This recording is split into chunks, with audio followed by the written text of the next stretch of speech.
give you a couple more. One of them is getting older versus growing up. Or we ain't the ones, the role of the ancestors in a revolution and reconstruction.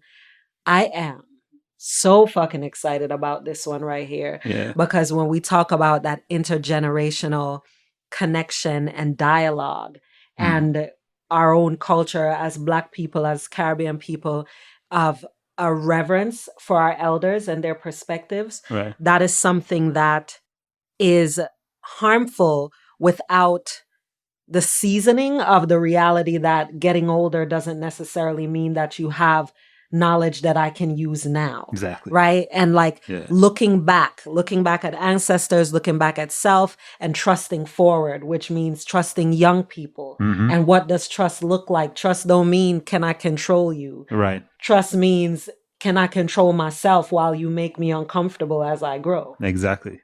And like the typical deschooling thing is my pushback or my fear about you doing something about me feeling like I didn't teach you enough or I didn't set the right example? Yeah. Or is it really that I really feel like you young people are just going to do things and destroy things and have no idea? You don't have any brains. You can't think for yourself. You can't think of consequences. Right.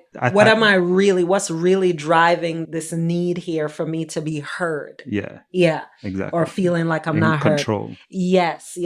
Because, listen, that's some real shit. And then when we've really unpacked those sorts of things, they help us to know how to be in community, in part by training other people about what we need. Because our boundaries, particularly as Black folks, our boundaries have not even been fucking recognized in many spaces, let alone respected. Right.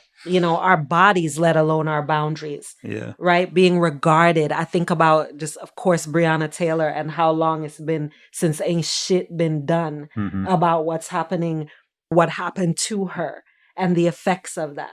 And what is happening in that world. Like, as we're growing up, if you were around and you're an elder and that has happened on your watch, just like it's happening on mine, perhaps you can't tell me how to feel about that or what I should or shouldn't be doing. Maybe you should be paying attention to maybe how I process that and see how you can support that instead of telling me what I'm not doing as a Gen Zer or whatever the fuck.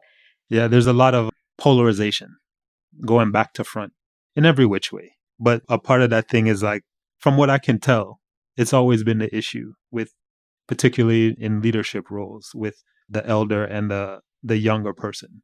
Like in this current society, it's always been that kind of thing. I'm the holder of all the knowledge. You're just coming in. You have the energy. I need your energy to get things done, but you need my knowledge, or so I feel like you need my knowledge. And on the other side of that, the young people are like, well, when we were young, I was very much on a like, yeah, but what you did worked for then. Things are different now. Yeah, you out of touch. That was my thing as a young person. Yeah, they saw out and of touch. it was hard to, right? And it was hard to have them say, nah, be patient. This is how it works. This is how things work. Meanwhile, you know the rate as a young person, you know the beat of how things move and things. And you know, like that was the beat of before. That the drum was beating that slow before. Yes. The drum is not beating that slow anymore. Things are changing. Yes. And we need to adapt. That's when that exchange would have happened. Exactly, because then it would be an exchange as opposed to somebody trying to coerce you into their idea. Exactly. Which feels like a very different thing. And these are all like deschooling tools that we're talking about here, because this is the shit that you learn when you commit to deschooling. Right. Question everything. Question everlasting, including your own motives. Especially. Yeah. Yes. So